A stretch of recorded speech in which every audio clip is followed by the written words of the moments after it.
할렐루야. 우리 앞뒤 좌우 옆 사람에게 인사하겠습니다. 잘 오셨습니다. 잘 오셨습니다. 잘 오셨습니다. 잘 오셨습니다.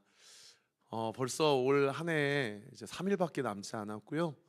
오늘이 2023년도 우리 목요 찬양 집회 마지막 집회입니다. 이렇게 인사하는 게 결코 빠른 인사가 아닙니다, 여러분. 앞뒤 옆 사람에게 좀 축복해 주십시오. 새해 복 많이 받으세요. 새해 복 많이 받으세요. 새해 복 많이 받으십시오. 오늘 여러분 오늘 특별히 우리 연희교회에서 이렇게 와주셨어요. 저희 교회에 이렇게 매달 후원해 주시고 또 기도해 주시는 귀한 형제 교회이고 또 귀한 그리스도 안에서 한 가족된 교회인데요. 우리 이성원 목사님 맞죠? 예, 이성원 목사님과 또 우리 8여전도에 우리 임원분들이 오셨는데 잠깐 그 자리에서 일어나 주시고 우리 온라인으로 또 오프라인으로 우리 성도님들 인사할 때 큰 격려의 박수, 감사의 박수 해주시기 바랍니다. 감사합니다. 축복합니다. 네. 오늘 같이 저녁 식사도 하고 이렇게 짧은 교제를 나누었는데요. 저희 교회에 하나님께서 주신 올 한 해 은혜가 무엇인지를 저도 이렇게 말씀을 드리고 또 연희교회 또 8여전도의 우리 성도님들의 기도와 또 여러 가지 최근의 근황이라든지 또 상황이라든지도 전해 들으면서 사실은 저희는 이렇게 동쪽에 있잖아요. 수도권. 그리고 연희교회는 서쪽에 있는 서대문구에 있는 교회인데 하나님께서 그리스도 안에서 이렇게 귀한 또 은혜를 입게 하시고 또 함께 하나님 나라를 확장하는 데 동역하게 하심에 얼마나 감사한지 모르겠습니다. 그동안 저랑 이렇게 소통해 주셨던 김연아 집사님이 이제 8여전도의 회장직을 내려놓으시고 우리 선은혜 집사님께서 새로운 또 회장님 또 이렇게 하나님께서 주신 직분을 감당하기 위해서 오늘 격려차 이렇게 방문해 주셨는데요. 저희가 이렇게 늘 받는 거에만 어떻게 보면 익숙할 수 있는데 저희 교회도 우리 연희교회 박재훈 목사님 그리고 당회와 또 모든 중직자들 특별히 8여전도에 한 33~34분 정도 계시다고 해요. 그래서 저희 교회를 위해서 늘 기도해 주고 계신데 교회와 또 여전도회를 위해서 저희도 또 함께 기도하고 새로 세워진 임원분들이 여전도회를 잘 이끌어 나가셔서 또 하나님께서 주신 사명 감당할 수 있도록 함께 기도했으면 좋겠습니다. 자, 오늘 사도행전 14장 22절 말씀 우리 한 목소리로 같이 읽겠습니다. 한 구절입니다. 시작. 제자들의 마음을 굳게 하여 이 믿음에 머물러 있으라 권하고 또 우리가 하나님의 나라에 들어가려면 많은 환난을 겪어야 할 것이니라 하고 우리 한 번만 더 읽어봅시다. 시작. 제자들의 마음을 굳게 하여 이 믿음에 머물러 있으라 권하고 또 우리가 하나님 나라에 들어가려면 많은 환난을 겪어야 할 것이라 하고 사도행전 14장 22절 말씀입니다. 잠깐 기도하겠습니다. 아버지 하나님 감사합니다. 하나님의 은혜 가운데 오늘도 2023년 마지막 목요 찬양 집회를 주님 앞에 드릴 수 있도록 은혜 베풀어 주셔서 감사합니다. 우리가 방금 찬양한 대로 어떤 상황 가운데서도 우리는 주님만 예배할 것이고 어떤 형편 가운데서도 오직 예수 그리스도가 우리의 주인이심을 고백하는 삶을 살기를 원합니다. 믿음 위에 굳게 서게 하시고 하나님 나라에 소속된 백성으로서 자녀로서 예수님의 참된 제자로서 이 땅 가운데 살아가며 주께서 주신 사명을 온전히 완수할 수 있도록 우리에게 힘과 지혜와 용기와 영력과 체력을 허락하여 주옵소서. 특별히 이 귀한 십자가의 길을 함께 걸어가는 우리 연희교회와 또 박재훈 목사님 또 8여전도회를 축복하고 기도합니다. 주 안에서 교제하게 하시고 큰 은혜를 입게 하셨는데 저희 교회도 이 교회를 위해 기도하게 하시고 목사님의 모든 목회와 또 모든 부교육자들 모든 중직자분들의 사역과 헌신을 통하여 서대문구에 또 연희동에 수도권 서부 지역에 연희교회를 통하여 수많은 영혼들이 예수 그리스도를 주라 고백하고 신하게 되는 놀라운 축복의 통로로 사용되어지도록 아버지 하나님 은혜 위에 은혜를 더하여 주옵소서. 오늘도 사도행전 14장에 사도 바울과 바나바 선생님의 1차 전도 여행에 대한 마무리를 함께 나눠보고자 할 때에 이 시간 말씀을 전하는 자의 입술을 철저히 주관하여 주시고 듣는 자들의 입술과 귀를 주장하여 주셔서 오늘 이 말씀을 통해 주의 마음을 발견하게 하시고 오늘 예배드리는 심령 가운데 낙심해 있는 영혼들, 침체해 있는 영혼들, 특별히 큰 슬픔을 당한 영혼들이 있다면 주께서 위로부터 부음받아여지는 주님만이 공급하실 수 있는 하늘의 세임과 능력이, 그 소망이 온전히 공급되어지는 영과 진리의 시간 되게 하여 주시옵소서. 이 시간 예수의 이름으로 명하노니 예배를 방해하고 말씀을 듣지 못하게 하는 모든 어둠의 세력들아, 예수의 이름으로 명하노니 떠나갈지어다, 떠나갈지어다, 떠나갈지어다. 하늘 문이 활짝 열어지게 하시고 하나님의 은혜와 사랑이 풍성하게 공급되게 하여 주시옵소서. 감사드리고 살아계신 예수 그리스도의 이름으로 기도하옵나이다. 아멘. 저희는 목요 찬양 집회마다 사도행전의 역사를 우리가 살펴보고 있습니다. 그동안 쭉 여러분 잘 따라오신 분들은 아마 기억하실 것입니다. 오늘은 사도행전 14장 말미에 1차 전도 여행의 끝부분을 우리가 함께 정리해 보고자 합니다. 사실은 14장 19절부터 28절까지 말씀인데 그 중에 가장 중요한 본문이 22절 말씀만 우리가 아까 읽었던 것이고요. 지도를 한번 띄워주시면 1차 전도 여행의 루트가 이렇게 됩니다. 북쪽에 있는 것이 투르키예 지방이고 가운데 있는 섬이 키프로스 섬이고요. 동쪽에 있는 것이 지금 한창 시끄러운 팔레스타인 지역, 이스라엘 지역입니다.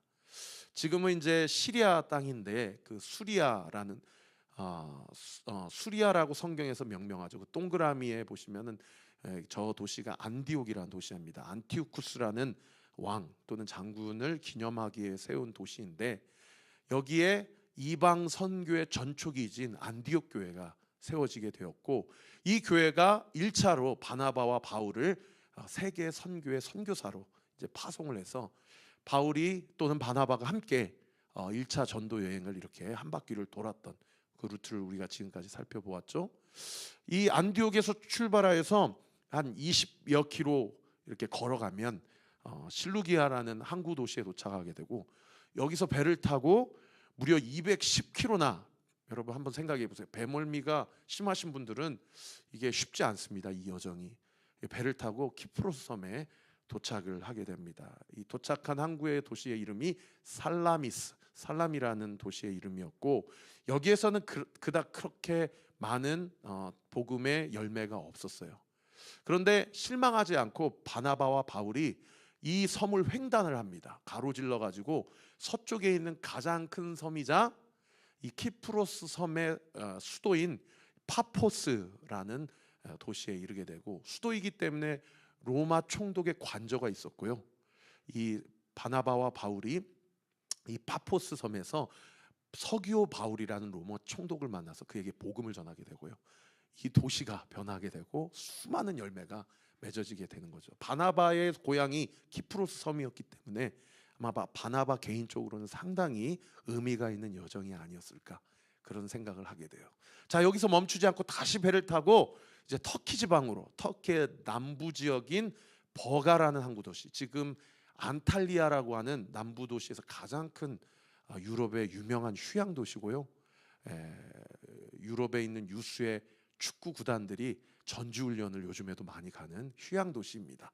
이 버가로 가서 이렇게 이제 복음을 전하는데 아까 그 지도 한번 더 띄워주시면은 이 파포스에서 배를 타고 무려 230km나 되는 280km나 되는 이 배를 타고 이제 터키 지방의 남부 도시 가장 큰 도시에 도착을 하게 되고 여기서 아마도 많은 학자들이 성경에는 기록되어 있지 않아요. 마가 요한이 왜 1차 전도 여행에서 여기서 도망을 치는지. 그러나 아마 많은 학자들이 이 배멀미가 너무 심했고 야, 이렇게 전도 여행, 선교 여행이 빡시구나 라는 것을 직면하고 조금 성숙이 덜 된 마가 요한은 자기의 고향인 예루살렘으로 이제 돌아가 버리고 나중에 이 일로 하여금 2차 전도 여행에 바울과 바나바가 이제 헤어지게 되는 계기를 제공하는 그런 도시가 이 버가라는 도시에서 그런 일들이 있게 되고요. 여기서 복음을 전하다가 내륙으로 쭉 북쪽으로 올라갑니다. 무려 160km나 올라가요. 160km나 올라가서 거기에서 비시디아 안디옥 동그라미, 여기까지 올라갑니다. 똑같이 안디옥이라는 이름인데 비시디아 지방의 안티오쿠스 왕을 기념하기 위해 세워진 도시다 라고 해서 비시디아 안디옥이고, 이게 무려 160km나 올라가니까, 여러분 제가 늘 말씀드리지만 이 다산에서 160km나 내려가면 대전입니다. 그 거리를 걸어간 거예요. 여러분 한번 생각해 보세요. 280km나 배멀미를 다 감당하고 와서 복음을 전하다가 또 대전까지 걸어간다고 생각하니, 물론 중간에 마가 요한이 돌아갔지만 사도 바울과 바나바 선생님의 이 전도 여정이 결코 녹록지 않았어요. 그래서 이 비시디아 안디옥 동그라미 여기에서 또 이제 동쪽으로 가서 어디 갑니까? 이고니온이라는 도시까지 가죠. 이 비시디아 안디옥과 이고니아 지방에서 이제 회당 중심의 복음 전도를 합니다. 각 회당에 이제 유대인들이 모여서 구약의 율법에 근거한 예배를 드리고 있었는데, 사도 바울은 바리새파 출신이고 율법학자이기 때문에 누구보다도 구약에 정통하였고 그곳에서 설교를 할 수 있는 기회와 자격이 주어졌단 말이에요. 그 예배 가운데 사도 바울이 구약의 말씀에 근거한 신약의 메시아 되신 예수 그리스도를 담대하게 선포하거든요. 이곳에서 수많은 사람들이 예수님을 구주로 영접하고 그분이 메시아다라는 놀라운 역사가 일어나게 되는 거죠. 이런 일들만 일어났습니까? 하도 정말 뜨겁게 복음을 주의하고 성령의 역사가 일어나니까 거기 사도행전 14장에 보면 이고니온에서 다음 주도 이 말씀을 우리에게 전해달라, 이렇게 복음에 대해서 진정성 있게 반응하는 사람들도 있었지만, 완전히 반대적으로 당신이 뭔데, 예수라는 사람이 어떻게 메시아일 수 있냐, 우리는 모세의 율법 외에는 인정할 수 없다 하면서 정말 사도 바울을 겁박하고 협박하는 그런 좀 극단적인 유대주의자들도 사도 바울과 바나바를 따라다니면서 계속 협박을 하고 이제 핍박을 하는 그런 일들도 동시에 일어났던 것이 아까 비시디아 안디옥과 이고니온에서 일어난 그런 일들이죠. 이 이고니온에서 살짝 20여 킬로 내려가면 루스드라 지방에 이제 도착을 하게 되는데, 이 루스드라에서는 두 가지 일이 일어나게 되죠. 그게 이제 지지난주 제가 설교했던 사건인데, 첫 번째 일이 무엇이었습니까? 베드로는 사도행전 3장에 보면 성전 미문에 제9시에 기도하러 갔다가 안진뱅이를 일으키잖아요. 네가 나에게 달라 하는 은과 금은 내가 없지만 내게 있는 것은 너에게 주노니 나사렛 예수 그리스도 이름으로 일어나 걸으라 라고 하면서 잡아 일으킨단 말이에요. 근데 사도 바울은 여기 루스드라 지방에서 일으키지도 않아요. 잡지도 않고 그에게 구원을 받을 만한 믿음이 있는 것을 영적으로 발견하고 설교하다가 선포해버립니다. 그래서 날 때부터 한 번도 걷지도 못했던 사람이 일어나는 역사가 일어나게 되죠. 여러분, 이 성령의 역사가 일어나는 순간 아까 이 루스드라 지방의 두 번째 사건이 뭐예요? 많은 사람들이 바울과 바나바를 뭐라고 칭송해요? 바나바는 제우스라고 얘기를 하고, 바울은 여러분 좋아하시는 여기 우리 상욱이가 이렇게 종이백을 이게 이제 여기 있는 선물들이 지난주에 저희 크리스마스 성탄절 파티하면서 마니또를 세워가지고 이렇게 선물 전당식을 했거든요. 우리 상욱 형제가 이거 얘기하면 안 되는데 백만 헤르메스입니다. 죄송합니다. 헤르메스. 바울은 헤르메스라고 한 거예요. 헤르메스는 이 지혜의 신이거든요. 그러니까 제우스는 왕이고 그 옆에 책사로 모사로 그리스 신화에 등장하는 헤르메스라고 그렇게 이야기를 하니까 사도 바울이 쇠가 빠지게 복음이 무엇인지, 예수님이 누구인지를 전했는데, 이 사람들이 복음을 오해하고 자기들이 신이다라고 얘기를 하니까 옷을 찢고 거기에서 분을 내면서, 거룩한 의분이죠. 어찌하여 우리를 섞냐, 이거 하지 말라고 내가 지금까지 설교하고 복음 전했는데 우리는 당신과 같이 성정이 같은 사람들이다 라고 하면서 우리가 그리스도가 아니고 우리가 신이 아님을, 예수 그리스도만이 유일한 그리스도이시오, 할렐루야, 예수 그리스도만이 유일한 하나님께 나아갈 수 있는 길임을 분명하게 선포하는 일이 아까 이 루스드라 지방에서 일어나게 되죠. 그러고 나서 이제 조금 동쪽으로 다시 가요. 그게 이제 더베라는 지방으로 가는데 오늘 읽지는 않았지만 20절 말씀 한번 띄워주시면 같이 한번 읽어볼까요? 시작. 제자들이 서둘렀을 때에 바울이 일어나 그 성에 들어갔다가 이튿날 바나바와 함께 더베로 들어갔어요. 여기 그 성에 들어갔다가 할 때 그 성이 루스드라 성이에요. 근데 왜 서둘러서 그 성에 들어갔다 다음 지방인 더베로 갔을까요? 많은 사람들이 신으로 옹립하려고 하고 또 어떤 사람들은 사도 바울을 죽이려고 하고 이런 긴박한 상황 가운데서 루스드라 지방을 떠나서 더베로 갔다. 한번 지도를 띄워주세요. 더베가 요 정도 되는 지금도 제가 구글 맵으로 사진을 찾아보니까요 더베라는 고대 도시의 유적이 그대로 남겨져 있더라고요. 거기에서 복음을 전한 상당히 유력한 도시였고 많은 외국인들과 로마인들, 헬라인들, 아프리카인들 또 동양 사람들 이런 사람들이 모여서 그곳에서 상업적인 행위가 일어나고 또 법리적인 행위가 일어나고 또 경제적인 행위가 일어나는 그런 도시에서 사도 바울이 담대하게 복음을 전했다라는 것을 알 수가 있는 거죠. 자, 여기까지가 1차 전도여행의 끝자락입니다. 더베가 마지막. 그러면 이제 어떻게 다시 안디옥으로 돌아가냐? 다시 지도를 한번 띄워주시면은 이 더베에서 다시 거꾸로 돌아가요. 더베에서 루스드라로, 루스드라에서 이고니온으로, 이고니온에서 비시디아 안디옥으로, 안디옥에서 저기 항구 도시인 버가로, 그리고 버가에서 키프로스 섬으로 가지 않고 바로 처음 수리아 안디옥 교회로 배를 타고 이제 다시 돌아가서 1차 전도 여행이 이렇게 한 바퀴를 돌았다가 시계 방향으로 다시 한 바퀴를 돌고 나오는 그런 루트가 1차 전도 여행의 사도 바울과 바나바의 행적이었다. 이렇게 이해를 하시면 좋겠습니다. 자, 질문. 왜 깊숙하게 한 바퀴 돌고 그대로 다시 나왔을까요? 맞아요. 네.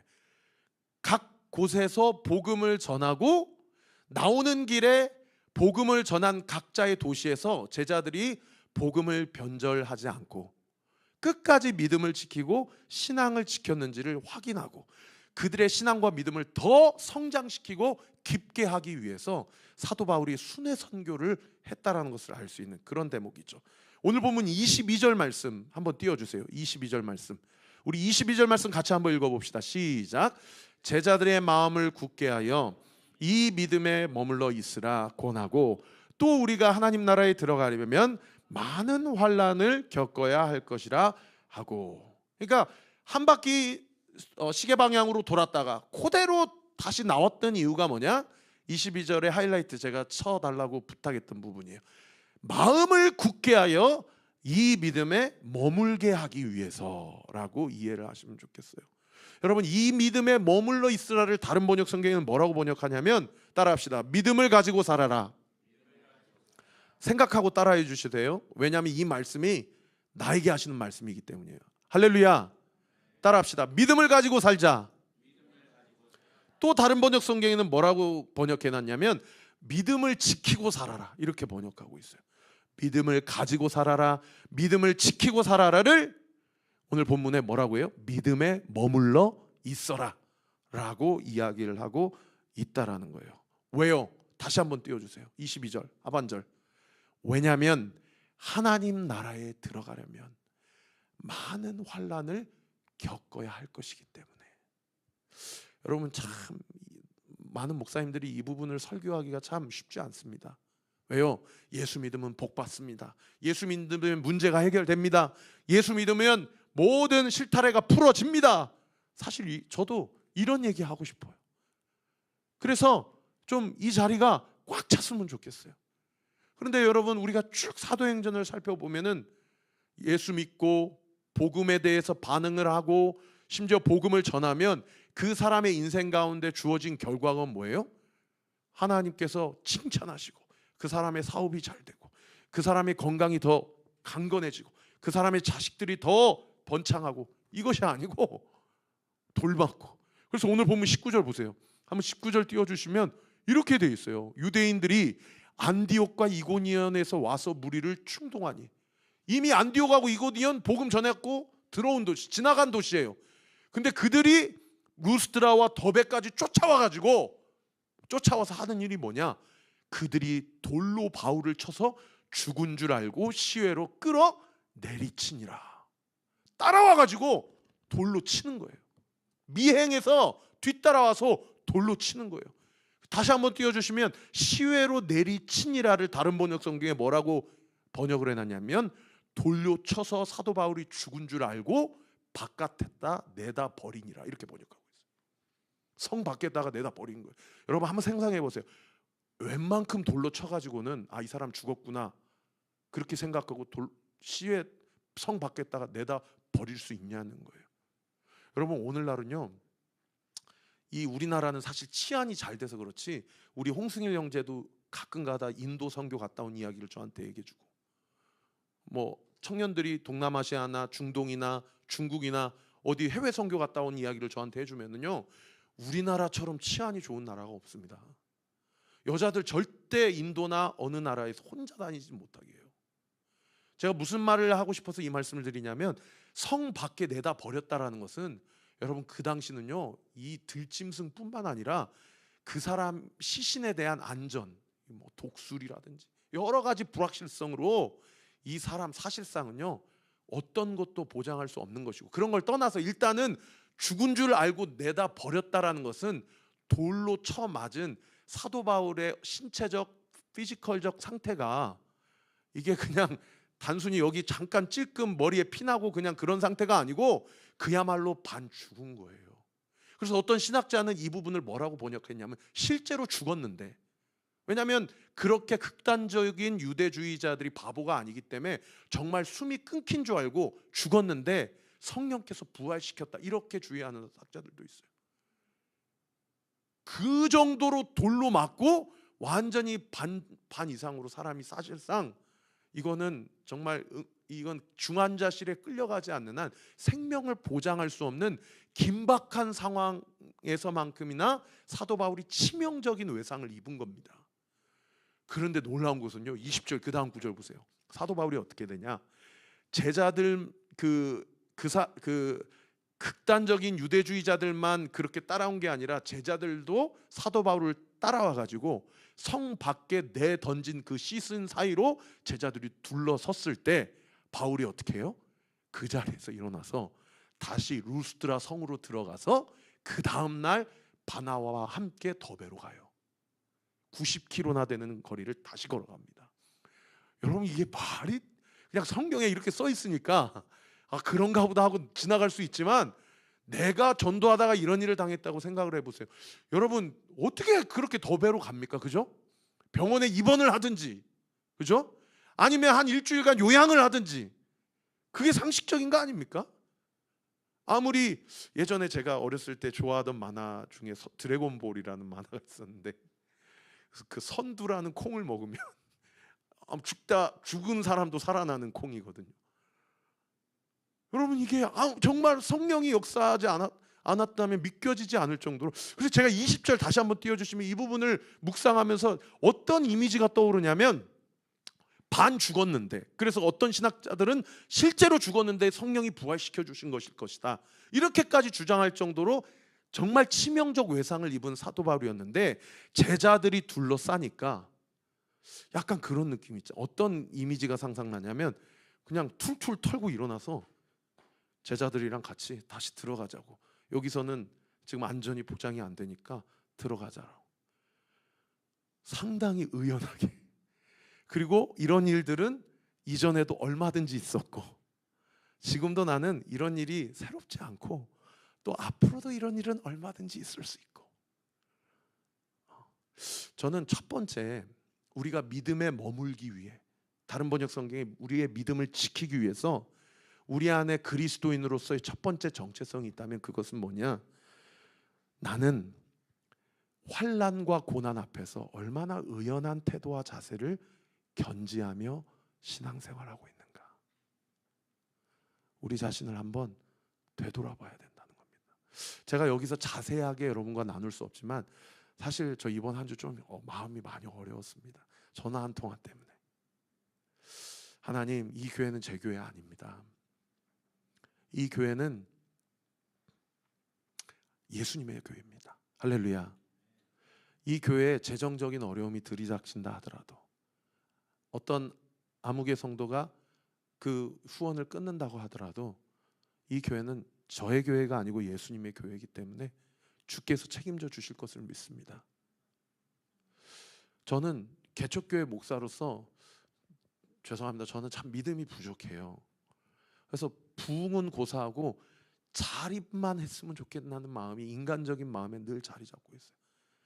어떤 교회, 어떤 단체에 더 이상 어떤 개인의 후원을 받지 않아도 우리 교회가 자립하는 것을 넘어서 선교사를 돕고, 그리고 구제 사역을 하고, 그리고 내일도 제가 지난주 24일 날 설교했지만, 남양주의 가장 가난한 동네가 남양주시 오나무비입니다. 그래서 거기에 베트남 자매를 만나기로 했어요. 18살 때 팔려왔어요. 그리고 남편에게 배신당하고 구타당하고, 그분이 계세요.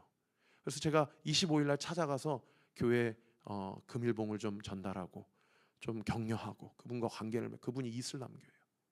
그래서 그분하고 좀 교제하고 우리 김성희 집사님하고 이렇게 찾아뵈려고 했는데, 그분이 25일 날은 시간이 안 된다고 그래서 내일 저녁에 제가 찾아뵙고 만나기로 했습니다. 여러분 기도해 주세요. 근데 그런 사역을 좀 많이 하고 싶어요. 우리 교회 장애인들이 좀 많이 왔으면 좋겠고, 동성애자들도 왔으면 좋겠고. 홍민기 목사님 그러시더라고요. 신분이 발각됐다라는 전제하에서 신천지 교인들도 좀 와서 이만희가 예수가 아니고 예수 그리스도만이 유일한 구원주다. 많은 사람들이 복음 앞에 반응하고 좀 그 영혼이 살아나고 뒤집어졌으면 좋겠다. 할렐루야. 여러분 그 사역을 하기 위해서 참 저나 그 한 통 때문에 제 마음도 어려웠지만은, 여러분 제가 오늘 이 밤에 하나님의 말씀을 분명히 대언합니다. 그리스도인은 고난과 환난 가운데서 툴툴 털어버리고, 얼마든지 이전에도 이런 일은 있었고 지금도 일어날 수 있고 앞으로도 여전히 이런 일이 일어날지라도 나는 이 길을 가리라. 고난 앞에 의연한 자, 하나님께서 그 한 사람을 찾으시는 줄을 믿으시기를 우리 구주 예수 그리스도 이름으로 축원합니다. 요즘에 뭐 때문에 힘드셔요? 여러분 요즘에 뭐가 고민이십니까? 제가 선포합니다. 여러분 그 고난 앞에서 의연하십시오. 담대하십시오. 툴툴 털어버리고 지금 당장 중환자실로 실려가도 이상하지 않을 만큼, 지금 당장 요양하고 모든 사역을 다 내려놓고 쉼에 집중해도 이상하지 않을 만큼 그런 내상과 예상이 깊은 상황 가운데서도요, 제자들이 둘러싼 상황 가운데서 사도 바울이 일어나서 당당하게 자신에게 돌을 던졌던 그 사람들이 여전히 성 안에 있는 그 성에 들어가서 하룻밤을 유숙하고 그 다음날 90km나 되는 거리를 또 걸어가서 더베에서 복음을 전하는. 여러분 그래서요, 자기의 영적 수제자가 누구예요? 사도 바울의 디모데잖아요. 여러분 디모데가 루스드라 출신이에요. 그 의연한 사도 바울의 사역과 고난 앞에서의 당당함과 의연함을 하나님께서 디모데라는 영적 열매를 주시는 그 도시가 루스드라라는 겁니다. 고난 앞에 의연할 때, 그리고 고난 앞에 인내와 오래 참음의 성령의 열매로 그 고난을 넉넉하게 감당하게 될 때 주께서 놀라운 은혜 역사를 다시는 기억하고 싶지 않은 그 성에서, 다시는 복귀하고 싶지 않은 그 자리에서 우리 주님께서 우리에게 열매 맺게 하시는 놀라운 역사, 우리 사랑하는 온리교회 모든 성도들, 또 목요 찬양 집회를 예배하는 모든 예배자들에게 온전히 부어지게 되기를 우리 구주 예수 그리스도 이름으로 축원합니다. 그런가 하면 두 번째로요, 왜 순회 선교를 했는가? 왜 똑같이 갔다가 똑같이 그대로 나왔는가? 오늘 보면 26절부터 28절까지 보면은 이제 사도 바울이 수리아 안디옥 교회에 이르렀어요. 26절에 보세요. 배를 타고 아까 버가에서 키프로스 섬으로 가지 않고 바로 안디옥에 이르러, 이곳은 두 사도 바나바와 바울이 1차 전도 여행에 이룬 그 일을 위하여 전에 하나님의 은혜 부탁하던 곳이다. 무슨 얘기예요? 안디옥 교회가 파송한 교회다라는 거죠. 파송한 두 사도라는 거죠. 그들이 1차 전도 여행을 다 마치고 그 교회에 이르러 교회를 모아 하나님이 함께 행하신 모든 일과 이방인들에게 믿음의 문을 여신 것을 뭐 했다? 보고하고 28절 제자들과 함께 그 안디옥 교회에서 오래 머물면서 2차 전도 여행을 위한 준비 과정을 시키게 하는 것을 볼 수가 있다는 거죠. 여러분, 왜 순회 선교를 하였습니까? 교회는 어떤 곳입니까? 따라합시다. 부탁받은 하나님의 은혜를 보고하고 하나님의 사람들과 오래 함께 머물게 하기 위해. 할렐루야. 여러분, 한번 생각해 보세요. 1차 전도여행 그렇게 죽다 살아났어요. 그리고 1차 전도여행을 다 마치고 자신을 파송했던 모 교회로 뚜벅뚜벅 걸어가서 1차 전도여행에 하나님께서 어떤 일을 행하게 하셨는지를 보고해요. 아마 그 보고의 내용 중에 본문에는 기록되어 있지 않지만 자기가 얼마나 극심한 박해와 핍박을 받았는지에 대한 내용은 사도 바울이 스킵하지 않았을까. 오히려 그런 얘기는 하지 않아요. 성도들은 알아요. 우리 담임 목사님이 선교 나가시더니 머리에 상처가 있네, 온몸에 상처가 있네, 온몸이 딱 찢었네, 무릎이 완전 다 까지셨네, 완전 얼굴이 수척해지셨네. 그런데도 사도 바울이 그런 얘기를 하지 않아요. 그리고 뭘 얘기합니까? 키프로스 섬의 총독이 주께로 돌아왔다. 그 옆에 책사로 바예수가 있었는데 그 사람은 귀신 들린 사람이었고 우리 종족임에도 불구하고 내가 복음 전하는 일을 방해했음에도 불구하고 나는 담대하게 복음을 전할 때 성령의 역사가 일어났다. 내가 버가에서, 비시디 안디옥에서, 루스드라에서, 이고니온에서 복음을 담대하게 전할 때에 내가 얼마나 큰 박해와 핍박을 받았다.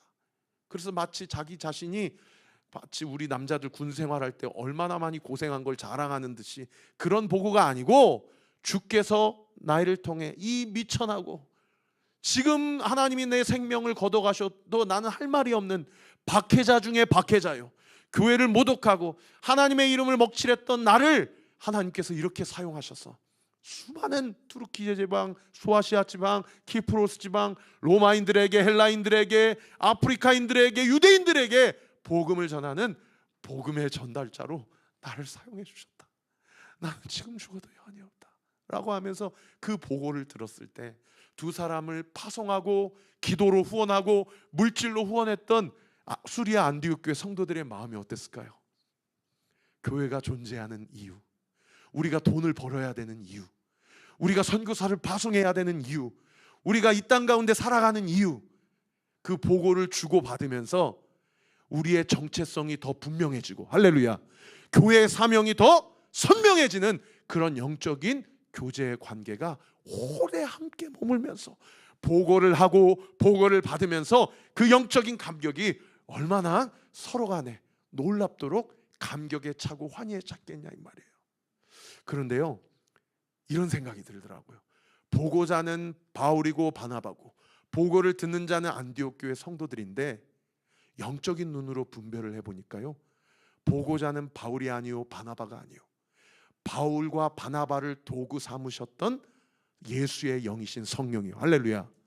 보고를 들었던 자들도 성도들이 아니고 어떤 사람들의 열심이 아니라 그들을 파송하고 그들을 후원하고 그들을 기도했던 교회 성도들, 그들 가운데 역사하신 예수의 영이신 성령이 아니었겠는가. 그러니까요, 보고를 하는 자도 보고를 받는 자도요, 어떻게 해요? 갑이 아닌 거예요. 을이 아닌 거예요. 왜요? 보고를 하는 자가 한 일도 없고 아무것도 없고 보고를 받은 자가 한 주 앞에 내세울 공로도 아무것도 없는 거예요.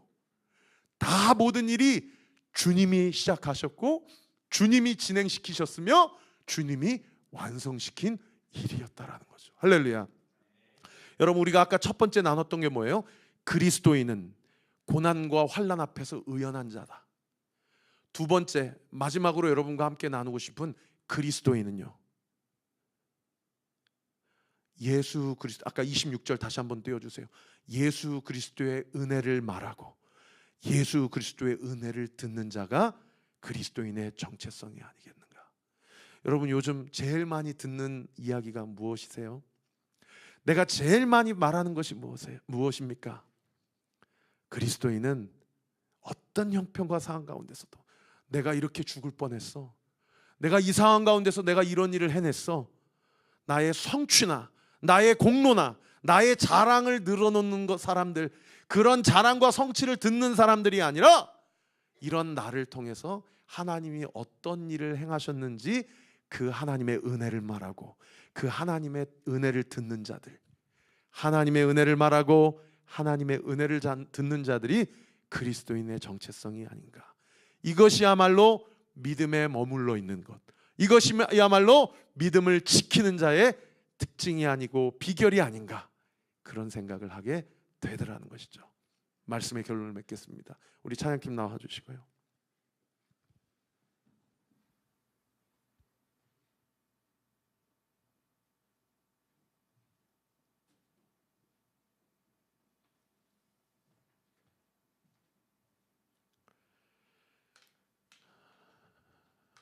(2023년이) 이제 딱 3일 남았습니다. 그죠? 여러분 두 손을 좀 가슴에 좀 한번 얹어 보세요. 그리고 자기 자신에게 한번 질문해 보는 겁니다. 2023년 내가 정말 열심히 살아왔던, 아니면 한다고 했지만 여전히 내 스스로가 불만족스러워서 그저 주 앞에 부끄러운 부분이 있든, 저는 믿습니다. 하나님께서 이 2023년 마지막 목요 찬양 집회를 주님 앞에 드리면서 주께서 우리에게 주시는 것은 저는 위로라고 믿어요. 그리고 격려라고 믿어요. 야, 그래도 올 한 해 잘 살아줘서 고맙다. 그리고 너 정말 애썼다. 너 크고 작은 일들이 올 한 해 있었고, 사실 그 문제가 지금도 해결되진 않았지만 그래도 너 정말 잘 살았다. 그리고 앞으로 남은 3일도 내가 너와 함께 할 거야. 아니, 다가올 2024년도 내가 너를 위해 좋은 것을 준비하고 예비했다. 너 두려워하지 마. 너 걱정하지 마. 주님이 뭐라고 말씀하세요? 너 좀 의연해 봐봐. 너 좀 담대해 봐봐. 너 내 아들이야. 너 내 딸이야. 너 걱정하지 마. 그리고 뭐라고 말씀하세요? 너 다른 거 말하지 말고 너 은혜를 말해. 은혜를 보고하는 자가 되고 그 은혜를 듣는 자가 되기를 원한다.